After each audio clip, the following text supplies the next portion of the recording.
A Region 8 high school football player is still feeling the impacts of a tackle made last fall. Diana Davis takes us onto the field for his story. Lauren, Craig, life can change in a second, sometimes for good and sometimes for bad. It's what you do with the bad that some people say defines character. A Jonesboro High School football player didn't know his first and last play on the field would begin the journey. It was a picture-perfect night. Number 21, senior Marshall McDaniel, prepares for kickoff in the playoff game, Jonesboro versus Texarkana. Everybody's excited, everybody's pumped up, but first play, run down the field. Marshall tackles the return man, goes down, and stays down. We just thought, well, he's had the breath knocked out of him or whatever, and that he was going to be fine. And I looked down at him. I said, Marshall, can you move?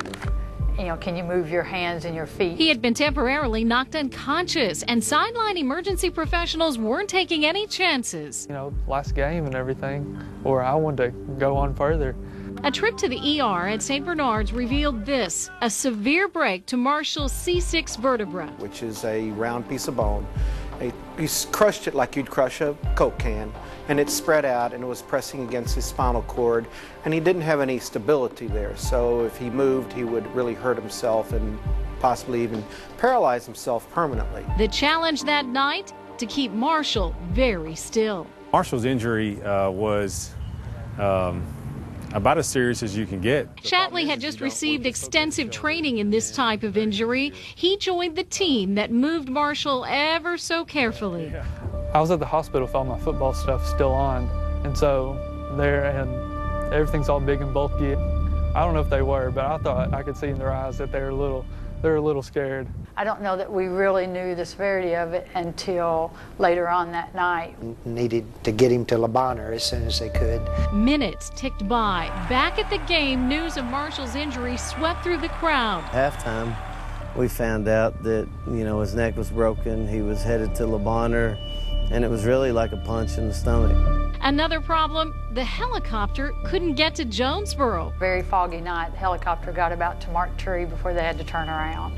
So our local ambulance service brought him. It would be 4 days before Marshall could have surgery. 4 days of lying completely still. We went through the front part of his neck. That's where they took the bone out of my neck and put a titanium strip in there.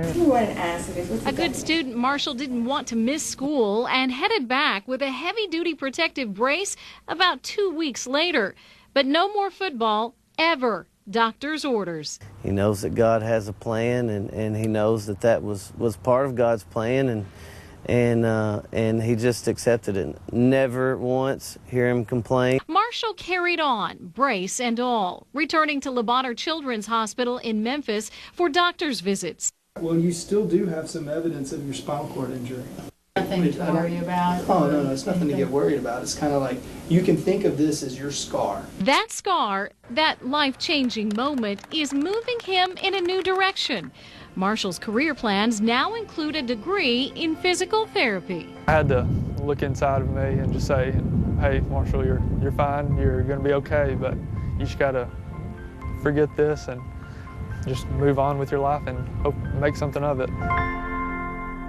And he's doing just that. Take a look at this. No brace. Marshall McDaniel graduated just last week from Jonesboro High School. He has an academic scholarship to Arkansas State University. And he did play just a little bit of baseball this spring, but he spent the biggest part of his senior year cheering on his teammates. That's the way Marshall is. He'll tell you in a heartbeat he feels truly lucky. Diana Davis, Region 8 News at 10. And you can't say enough about emergency crews in situations like that. They instantly get that head still, and that saved him a life of in a wheelchair most likely. And we wish him the very best on his path. Yeah, moving forward.